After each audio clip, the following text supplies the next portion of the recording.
بلکہ یہ ہے کہ آدمی جو مرتا ہے تو اس کی روح اس کے کرما یا اس کے عمل کے اعتبار سے جانوروں میں تبدیل ہو جاتی ہے کہ اگر آدمی عمل اچھا نہیں کرا تو وہ کتا بن جائے گا، بلی بن جائے گا اس کے عمل کے حساب سے۔ پھر وہ یوگ کرنے کے ذریعے سے سوچتے ہیں کہ شیوا نے یوگ کیا تو اس کے ذریعے موکشا پراپت، موکشا کہتے ہیں نجات کون کیا، کہ اب جو ہے نا وہ جو ری سائیکل ہوتا ہے یا ری انکارنیشن ہے وہ نہیں ہوگا۔ اب جو یہ عقیدہ رکھے گا وہ مومن ہے کیا؟ نہیں۔ کیوں نہیں ہے؟ اس لیے کہ آخرت کا جو تصور اور جو ایمان اللہ کے رسول نے بتایا تھا اس سے میل نہیں کھاتا۔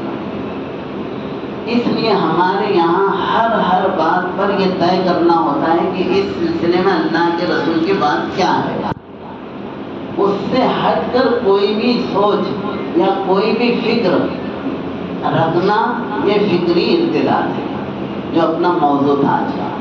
اب کیا ہوتا تھا پچھلے میں نظر رکھنا آسان، آج یہ موبائل کا دور ہے، یوٹیوب اور فیس بک اور دوسرے جو سوشل میڈیا کا دور ہے، کوئی کہیں بھی بیٹھا ہو دنیا کے کسی کونے میں وہاں سے لیکچر دیتا ہے اور ہمارے نوجوانوں کے ہاتھ میں وہ لیکچر سنائی دیتا ہے۔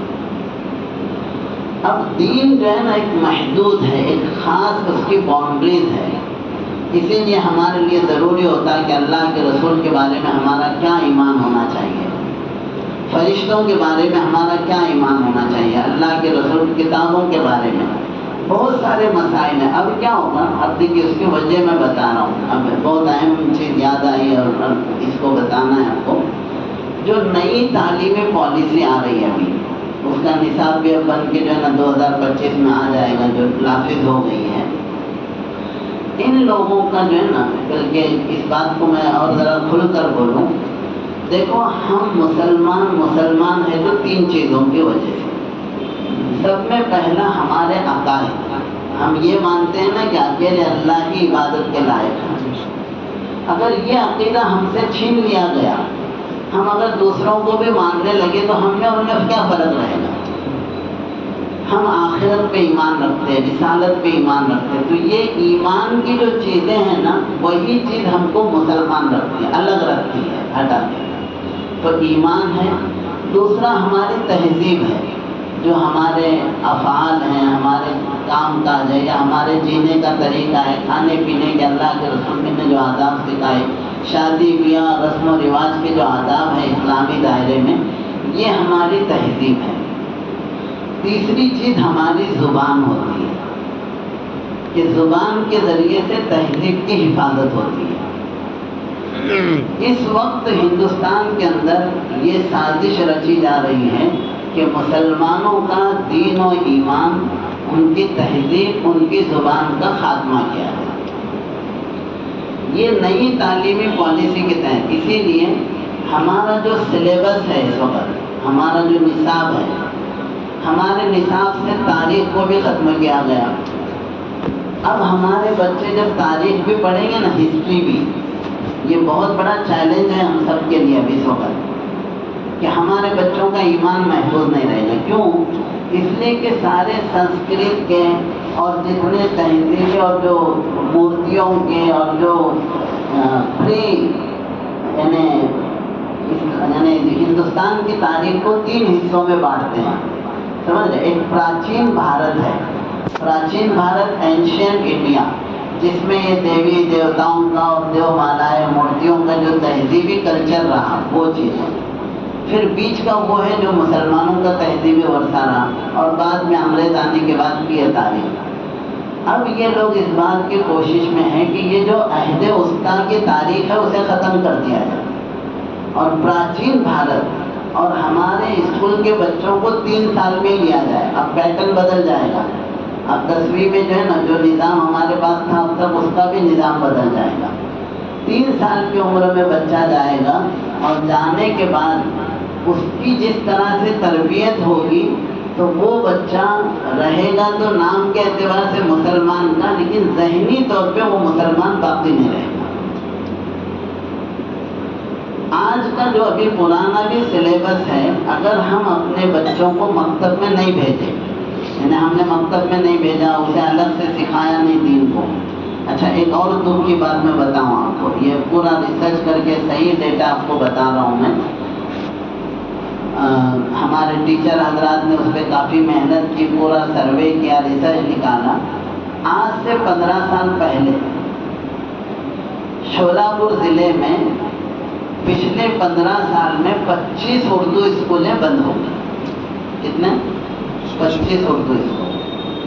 15 سال پہلے 74% بچے اردو میڈیم میں تھے، جہاں کچھ نہیں تو نہیں کم سے کم تہذیب ایمان میں تو رہتے تھے اپنے اپنوں میں رہنے کی وجہ سے. لیکن آج جو ہے نا پچھلے سال 3-4 اردو اسکولیں تو ایسی ہیں جس میں پہلی میں ایک بھی داخلہ نہیں. اور پھر اب کہ آج کی سدہ مطلب یعنی آج کی تاریخ میں 54% بچے مراٹھی میڈیم میں اور انگلش میڈیم میں. یہ وہ بچے ہیں جن کو دین کا کوئی ٹچ نہیں ملے گا. یہ بات میں نے پہلے بھی ذکر کی ہے لیکن بہت درد کی ہے. آپ سب الحمدللہ یہاں سب تعلیم یافتہ، اپنے کو فکر اوروں کی کرنا ہے جو میں جن اصولوں پہ بات کر رہا ہوں. 10 سال تک کی عمر ہے، 12 سال تک کی جو عمر ہوتی ہے نا بچے کی، وہ ریسیو کرنے کی ہوتی ہے، لینے کی ہوتی ہے. اس عمر میں بچے کو آپ جو بھی پڑھاؤ بچہ اس کو مان لیتا ہے.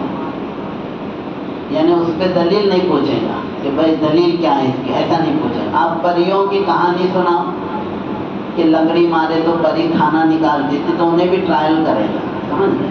آج سے بہت سال پہلے شکتیمان بول کے ایک آتا تھا سیریل، تو اس سے پہلے یہ قانونی وضاحت کرنا پڑتی تھی کہ یہ سب کالپنک چیزیں ہیں، یعنی تصوراتی چیزیں ہیں، اس کی حقیقت کچھ نہیں ہے. کیونکہ کچھ بچے اڑی مار رہے تھے بلڈنگ سے کہ شکتیمان آ کے بچا لے گا.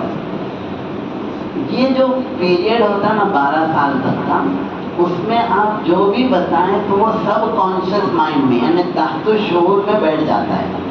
یہ اتنی خطرناک چیز میں آپ کو بتا رہا ہوں. اس وقت ہر مسلمان کو اپنے بچوں کے عقیدے اور ایمان کے بارے میں ایسی فکر کرنا چاہیے جیسا چیل آنے پر مرغی اپنے بچوں کی فکر کرتی ہے. یہ سیریس مسئلہ ہے. ایمان کا مسئلہ مطلب اس کی آخرت کی ہمیشہ کی زندگی برباد کرنا ہے. دنیا میں کتنے سال جئیں گے؟ 100 سال پکڑو، 125 سال پکڑو، لیکن جو آخرت کی ہمیشہ کی زندگی ہے وہ صحیح ایمان کی بنیاد پر قائم ہوگی اور کامیاب ہوگی. تو اب کیا ہوتا ہے کہ 12 سال تک کی عمر کی، اسی لیے حضرت مفتی محمود الحسن گنگوئی رحمۃ اللہ علیہ کہتے تھے کہ ہم نے بچپن میں سنا تھا کہ نمک گرا اگر ہاتھ سے تو اللہ قیامت کے دن پلکوں سے اٹھانے لگائیں گے. تو بولے کہ میں یہ بچپن میں سنا تھا لیکن بعد میں سب حدیثوں کی کتابیں چھان مارا، کہیں بھی ایسی کوئی بات نہیں ملی. ایسا حدیث میں اور قرآن میں کہیں بھی نہیں ہے، نہ ہی بزرگوں کے. تو اب کنفرم ہو گیا نا کہ یہ بات جھوٹ ہے.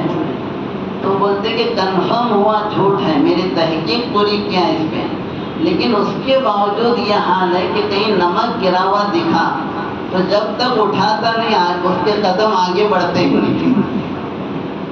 ایسا کیوں؟ اس لیے کہ یہ بات ہم نے بچپن میں سنی تھی. تو بعد میں غلط بھی ثابت ہو گیا تو وہ غلط دماغ سے نکلتا نہیں ہے. ہم قومی عمر میں بچے کانوینٹ کے حوالے کر رہے ہیں. قومی عمر میں مراٹھی میڈیم. ابھی اذان کا مقابلہ ہوا تھا سوشل کالج میں، سوشل اسکول میں مقابلہ ہوا تھا آج سے کچھ سال پہلے. میں تھا، حضرت مولانا سلیم صاحب رشادی تھے اپنے، اور بھی ڈاکٹر صاحب وغیرہ سب تھے کھڑے ہوئے. اتنے میں ایک بچہ ڈاکٹر منیار صاحب بھی تھے، وہ ساتھ میں کھڑے تھے. تو ایک بچہ آیا مراٹھی میڈیم کا انعام دیے تو انہیں فوراً پاؤں پڑھنے لگا ہمارے. سمجھ مراٹھی میڈیم میں کہ ہاں مراٹھی میڈیم، وہاں سرسوتی کی وندنا ہوں گی ابھی. سمجھ جو علم کی دیوی کہلائی جاتی. تو اب یہ جو ہے نا ہمارے عقائد کو پوری طرح سے چھینا جائے گا. ہماری تہذیب ختم ہوں گی، زبان ختم ہوں گی. اور یہ جو اسکولیں بند ہوئی نا 25 اسکولیں، اب دھیرے دھیرے دوسری اسکولیں بھی دم توڑ دی. یہ ایک بڑا مسئلہ ہے. کبھی اور موقع سے مطلب اس پہ کھل کے اہل مفکرین سے اور جو ہے نا فکر کرنے والے لوگوں سے بات کرنا ہوگا کہ